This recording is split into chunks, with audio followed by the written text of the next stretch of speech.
balse markan aan aado ayaxa saxaraha oo tiro badan ayaa dib ugu soo muuqday bariga Afrika kaas oo walaac ku abuuray beeralayda kuwaasi oo goobjoogna u ahaa markii uu dalagooda uu burburinayay sanadkii hore.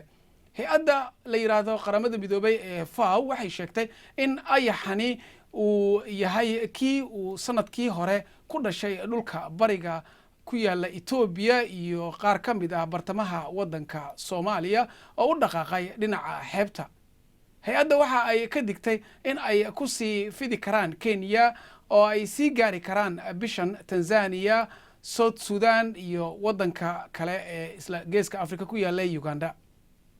ayaxa ayaa dhibaato weyn ku ah cuntada gobolka. sanadkii hore dalag badan ayuu gobolka ka burburiyay ayaxa. qiyaas ahaan waxaa la sheegayaa in nolosha 5 milyan oo qof uu saameeyay. khubarada ayaa aaminsan in isbeddelka cimilada iyo roobabka xoogan ay qayb ka ahaayeen saameynta sanadihii hore ee 2020kii.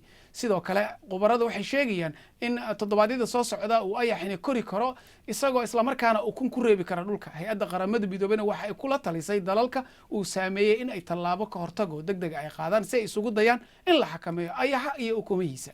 haddaba waxaa qadka Skype-ka magaalada Garowe toos ugu jira Maxamed Khalid oo ka tirsan barnaamijka la dagaalanka ayaxa ee hay-adda FAO ee qaramada midoobay.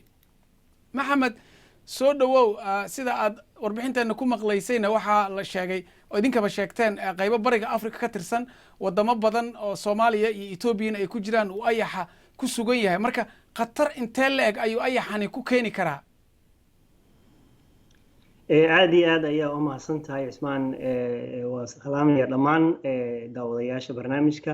runtii ayaxan maaha markii ugu horeysay sanadkan iyo labadii sano ugu dambeysay Soomaaliya aad iyo aad ayuu u dhibaateeyay iyo wadamada geeska Afrika intaba wadamada Suudaan iyo Yemen, Ethiopia, Kenya, South Sudan, wadamadan dhan saameyn aad u weyn ayuu ku reebay cuntadii. ayaxana maahan markii ugu horeysay Soomaaliya ama wadamada East Africa ba guud ahaan lagu arko 2003 2005 runtii dhibaato weyn ayuu ku sameeyay Afrika mee wadamada saaxilka intooda badan kharash badan baa ku baxay. dawladaha Soomaaliya iyo wadamada dariska runtii dadaal badan ayay sameeyeen ay kula dagaalamayaan ayaxa. dhibaatadaas hay-adda FAO caawinaad badan ayay ka geysatay sidii loo yareyn lahaa iyadoo la shaqeynaysa dawladaha shaqaale badan tababartay. balse saameyntiisa ayaxa uu reebayo dagaalka lagula jiro ayaxa maaha wax dhawaan dhamaanaya, waa wax sii soconaya ilaa iyo sanadka inta ka dhiman sida la rajeynayo.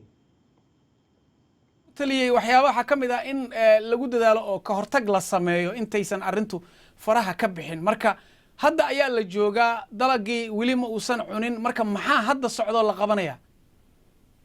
runtii dhibaato weyn already hadda wuu geystay gobolada hadda qaarkood waliba koonfurta Soomaaliya hadda aad ayuu ugu badan yahay.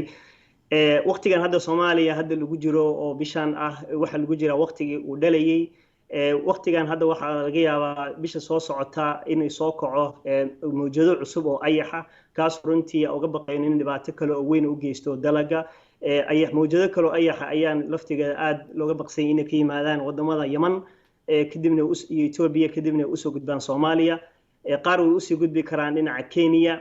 dadaaladaas iyadoo la sameynaya haddana waxa u jeedaa in dhibaato weyn u geysanayo beeralayda iyo ummadda bulshada intaba. hay-adda FAO iyo wadamadan runtii dadaal badan ayay sameeyeen ilaa 28 diyaaradood 110 gawaarida ku gaashaaman motorada lagula dagaalamo ayaxa ilaa 3000 oo shaqaale oo la tababaray. intaasoo dhan haddana waxa arkaysaa inuu sanadkan aad u sii ziyaadayo. maxamed, marka adoo noo soo koobaya maxaa hadda xal degdeg oo la qaban karaa haddii xaaladdu halkaa marayso? runtii dhaqaale badan ayaa loo baahan yahay. hay-addu waxay hadda codsatay dhaqaale ilaa 40 milyan oo dollar ka badan. haddii aan marka dawladahana inay aad dadaalka la sii wado ayax lagula dagaalamayo, bulshada runtii inay soo sheegaan ayax hadda meesha uu joogo wax badan iyagoo kama samayn karaan. haddii qaar ayaa isku daya inay ama buufi inay taayiro ku shidaan ama ay xabado la dhacaan, taas wax badan runtii bulshada kama sii samaynayso haddii aanan lagu buufin daawooyinka loogu talagalay in lagula dagaalamo. aad baad u mahadsan tahay. kaasina wuxuu ahaa oo Maxamed oo ka tirsan hay-adda FAO oo barnaamijka nagala qaybgalayay. aad baad u mahadsan tahay Maxamed Khalid.